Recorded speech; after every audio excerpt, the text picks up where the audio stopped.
चाहे नाग पंचमी हो, चाहे श्रावण महीने की शुक्ल पक्ष की, चाहे कुंवारी कन्या कृष्ण पक्ष की पंचमी हो, शादी होने के बाद समझ लो अच्छे से।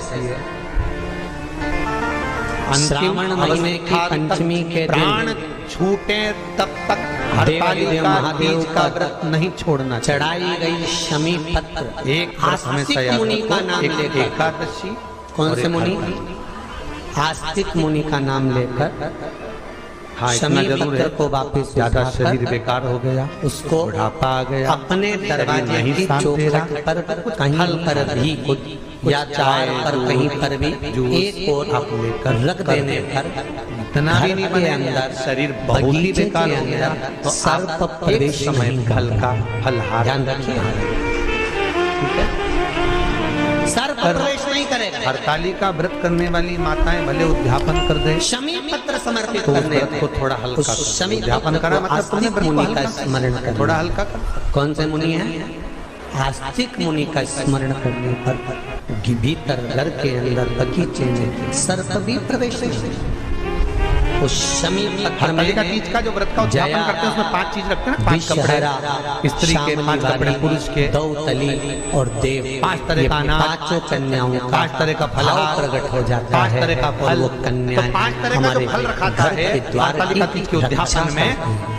दुनिया तुम्हारे के घर की बहन केला गिन ले, पपीता गिन ले, मौसम्बी गिन ले, तुम्हारे घर की अनार गिन ले, संतरा गिन ले, सब कुछ गिन लेते हैं, पर उस 5 तरह के फल में बद्दुआ देकर नहीं जाती, पर घर में कन्याएं वर्णन आता है। नहीं देती। हरतालिका तीज के उद्यापन में लिखा हुआ है, दरवाजा छोड़कर पहले 5 फल अगर गिनना है तो उसमें पहले विदाई के दिन अगर जाती भी हैं तो बेटियां स्वीकार कर लेता है धान भर कर फेंक कर जाती हैं कि मेरा माय का क्यों चढ़ाया जाता है, उसका प्रसंग आपको पहले भी कहा। छाछपे लगाकर चली जाती हैं। जब हम भगवान जीवन को की समर्पित करते हैं, जीवन तो हमारा कोई कार्य अपने मायके में दे दिया है, जिस कार्य को बार-बार एग्जाम में बैठे हो, बार-बार तो जया बार-बार इंटरव्यू देने जा रहे, नहीं हो रहा। एक बार को हृदय से भगवान को प्रेम से, करुणा सागर मेरे शंकर को दिल से उस घर में निवास भगवान से विनती कर पंचमी चढ़ाओ तो सही, भगवान तुम्हारा कार्य सफल कर देगा। पर दिल से चढ़ाना, हृदय। हरतालिका तीज की पूजन करने वाले को चाहिए कि बालू का, मिट्टी का शिवलिंग बनाना चाहिए। कृष्ण फुलेरा जो बनाया गया है ऊपर शंकर जी के ऊपर लटकाने के लिए, टांगने के लिए, उसके नीचे शिव, पार्वती, गणेश जी, सुंदर बालू की कांवड़ जल हमने बताया है आपको, जरूरी नहीं पारगंडा मांगकर निर्माण। 2 कावड़ के जल के लोटे लेकर जाओ, आप अपने हाथ में भी 2 पात्र लेकर जा सकते हैं।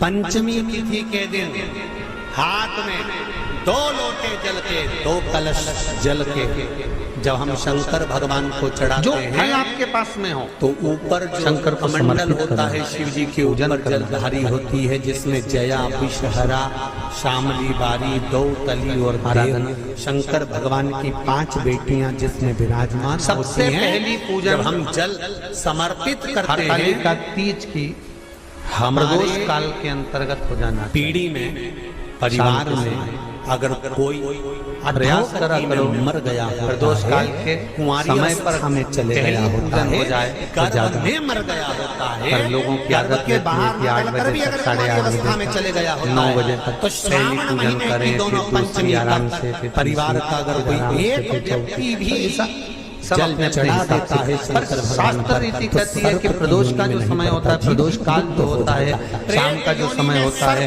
उस समय पर हरतालिका तीज की पहली पूजन हो, जिससे आपका स्मरण चित्त शंकर भगवान में उस घड़ी, उस पल, उस क्षण में आप शिव के हो जाएं और शंकर आप। हाँ महाराज, अगर किसी के आने में देरी हो, कौन सी तिथि में करते हैं? जम के बोलो जरा। कोई आ नहीं पा रहा है, बहुत देरी हो रही हो, क्या है?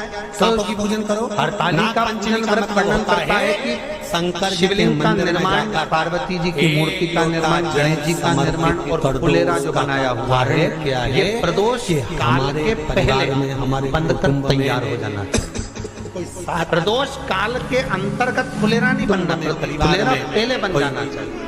7 पीढ़ी के अंतर्गत और बहुत बहुत विशेष बात ध्यान रखिए हरतालिका तीज की कि शंकर जी का जो आपने स्वरूप बनाया है पाटे में, थाली में, चौकी पर, चौरंग पर जो स्वरूप बनाया है वो पहले नहीं रखना। पहले क्या बांधना है? उसका फिर जन्म लेना। पहले फुलेरा बांधिए, उसके बाद उसके नीचे शंकर जी को रखिए। कई अब जो हरतालिका तीज का पूजन करते हैं तो उनके लिए होता, और दूसरे के लिए भी सुन लें।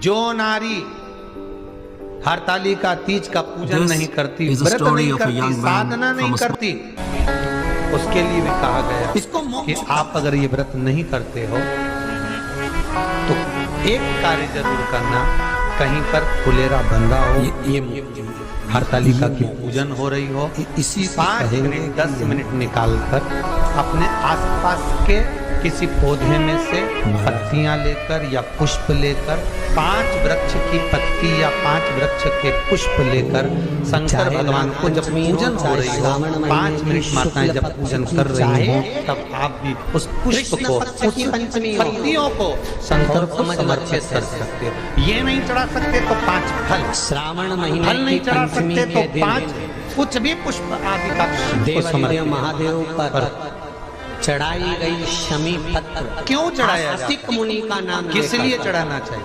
कौन से मुनि? तो कहा कन्या स्त्री अगर मान लो हरतालिका का व्रत नहीं करती, पूजन नहीं करती, आराधना नहीं करती, तो वो कन्या, वो नारी, वो स्त्री, वो पुरुष चौखट पर कहीं पर भी या द्वार पर कहीं पर भी एक दुकान भी चार चलाएगा, व्यापार भी बढ़ाएगा, पर संपदा को जोड़ नहीं पाएगा।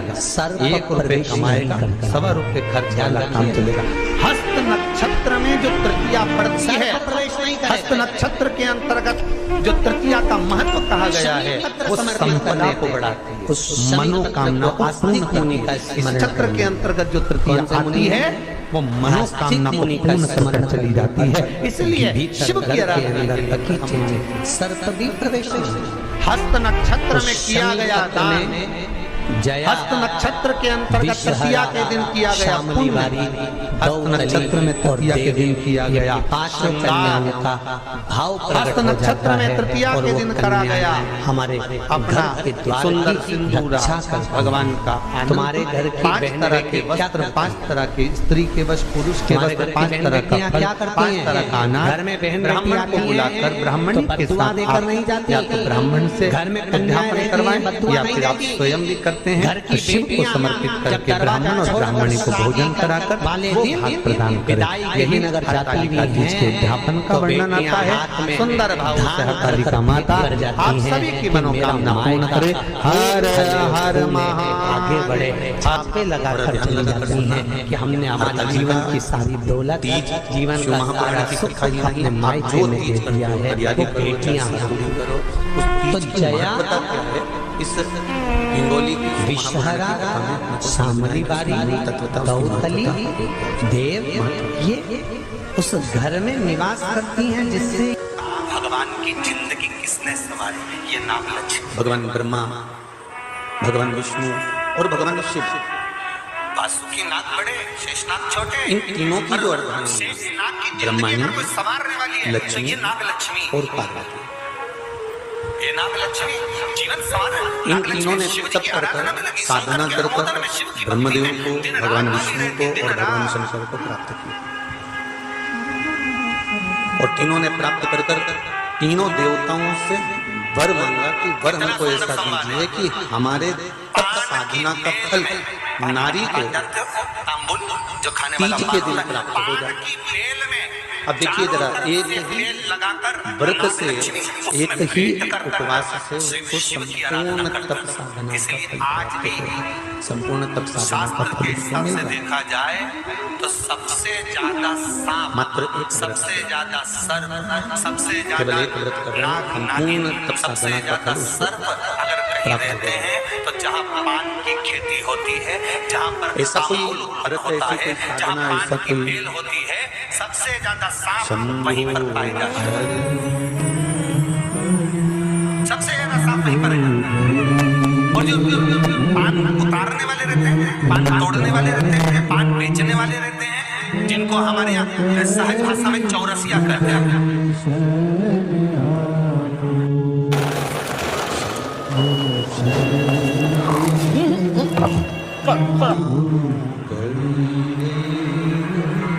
इनका एक विधान रहता है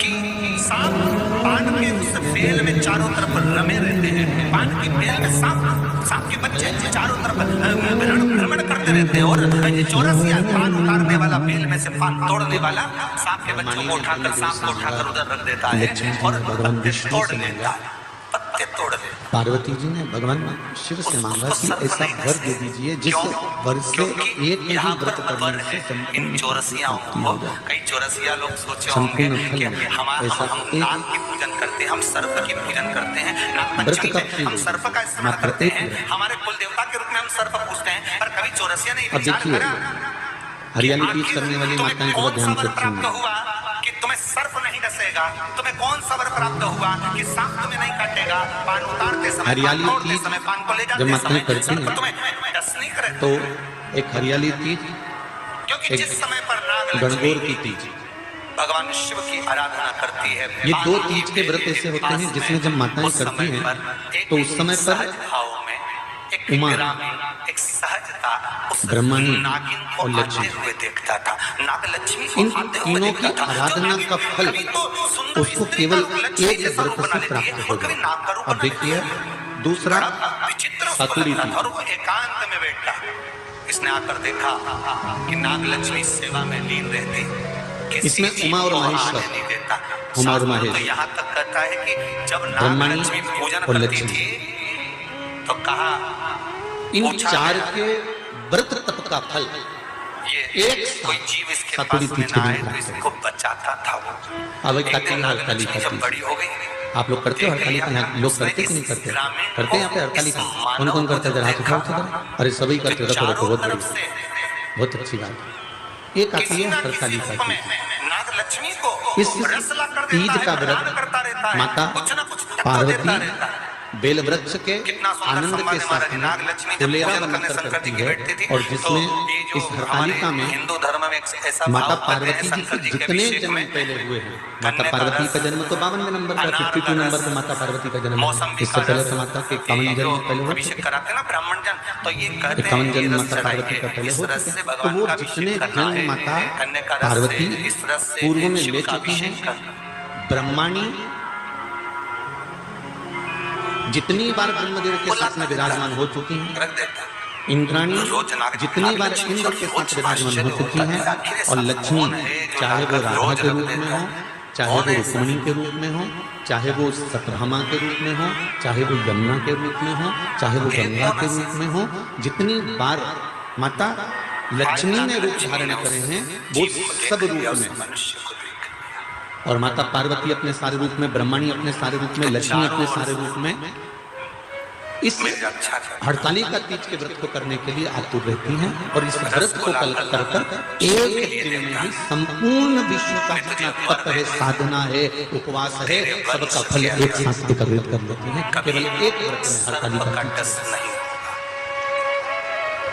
अब एक बात ध्यान से सुनिएगा, तूने मेरी सेवा, सारे व्रत तुझे आपका अगर स्वास्थ्य खराब हो गया तो आप व्रत छोड़ सकते हैं। जितने भी व्रत आप लोग करेंगे पूर्व के, सोमवार, मंगलवार, एकादशी, छठ, पंचमी, चतुर्थी, अगर आपका स्वास्थ्य खराब है तो आप इस व्रत को छोड़ सकते हैं, सारे व्रत को छोड़ सकते हैं।